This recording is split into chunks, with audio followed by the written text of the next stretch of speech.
So there's two aspects to that. So one thing is like, sometimes I wonder, when you wonder why people don't go full range of motion, I see multiple things happening.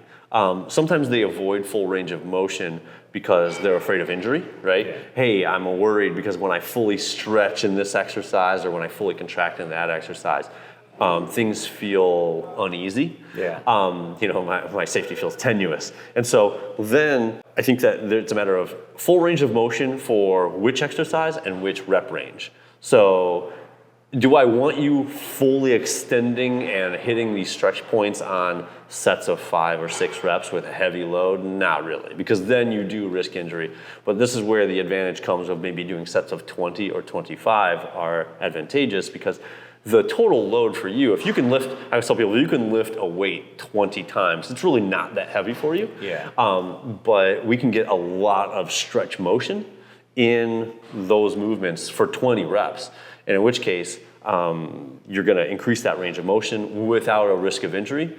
And then the other thing that comes into play is a lot of research shows that, and my experience tells me too, that the stretch position may actually be the most important position for muscle growth. Being able to stretch a muscle will increase muscle growth. And then as long as we are performing those high rep sets with ample intensity, meaning coming near failure, then it's going to help you grow just as well as sets of 5, 6, 7, 8 reps. And so little things like this, over the course of my career, I've changed a few things in terms of how I view the training process.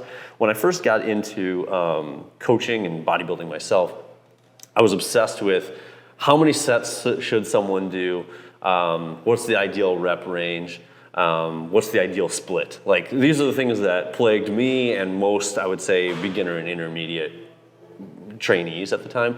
But as I've gone on, I've realized the majority of success is determined in the workout, not in terms of the number of sets. I mean, we're looking at, first and foremost, is effort ample?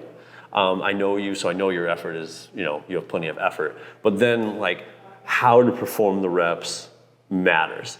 Being able to properly set up an exercise in terms of the angles, and then how to properly cue it in your mind so that you're targeting these really specific areas can be the difference between good and great. Well, one of the things I add on to that, because I do know I don't always go full range of motion, because a lot of times I think of it as time under tension, and sometimes like even when I'm doing a lat pull down, I seem like I'm losing that tension when I go all the way up, where it feels better if I keep the range short. And it just feels like it's tight at that point, you know what I mean? Yeah. And so I think you're right. I don't always go all the way up. I can tell it by your range of motion, by your lack of ability to get the lats out too. So I think that this will help. So, and then the other thing is, I would say, don't even always think of it in terms of, don't get me wrong, some exercises are good because they allow you to keep tension on the target muscle. But some exercises are good because they don't. So like if constant tension was our gold standard for an exercise, then we wouldn't do squats or bench press or anything like that. Right. So, some exercises are good because they provide a specific need. Yeah. And so, it's all about balance. I generally like to put in exercises that probably give a little bit more favor to the stretch position, and then in the same workout, some that give a little bit more favor to constant tension, and then in the same workout, some that give a little bit more favor to contraction. Yeah. So you'll hit different points of emphasis through the same workout, which can be really helpful. Let me ask you this, because I used to also think about working out in a different way, where sometimes I wanted time under tension, sometimes I went a little bit heavier, and then other times I used to think about explosive movements. What do you think about like literally coming down and fast up? Thoughts on that? I think that one thing that is interesting that I found, and I believe I read some research on this, but I think that whether or not that is appropriate in terms of how fast you're lifting will depend on which muscle group it is for you. One thing that I've found personally over the course of my career, some people have natural neurological tendencies that allow them to provide tension to a specific area more easily, right? if you ask people to do a standard bicep curl, most people are capable of providing a lot of tension in their biceps in a standard bicep curl because it's pretty neurologically straightforward, right? You curl it up and the bicep will do the work. But say, for example, any sort of row, right? If I tell people to do a row, maybe being able to hit that lower lat area is not neurologically trained, right? They have trouble engaging those motor units to get the tension to be placed on that specific area. And so in which case, if you row very quickly, your body is more likely to defer to its natural neurological tendencies, which for you would probably be more rear delt, mid-back muscles will do most of the muscles. Right. So in which case, if it's not a natural movement to target that area, then in which case you'll probably be a little bit better going slow. Whereas if it's a strength for you, then by all means lift explosively. Gotcha.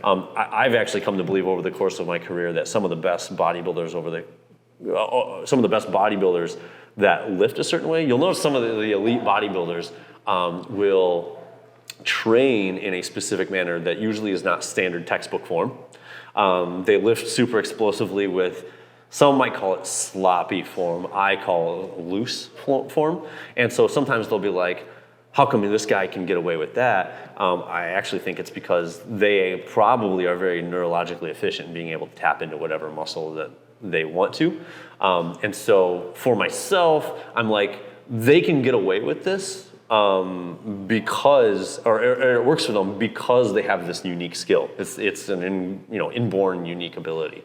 And so I don't think that everybody should always copy what the elite guys are doing because they're doing things that only elite people can do. Yeah, and I found that to be the case over the course of my career for sure. Like some of my biggest competitors that I would say have a lot of genetics on their side, they have kind of reached a point where they notice, hey, if I lift explosively and with form that isn't exactly textbook, I get bigger. Yeah. But then when people that are not genetically elite try doing the same thing, they get worse actually. And so it's like, because they don't have that natural ability to do it. I guess if we're gonna put it in terms of another sport, it's like Michael Jordan and LeBron James are like, I've had great success just driving in the lane, jumping over people and dunking. And then it's like, for some reason it didn't work when Steve Kerr tried to do it. Yeah. You know, like you have to work with your own genetic ability because sometimes your best path will not be everyone else's best path.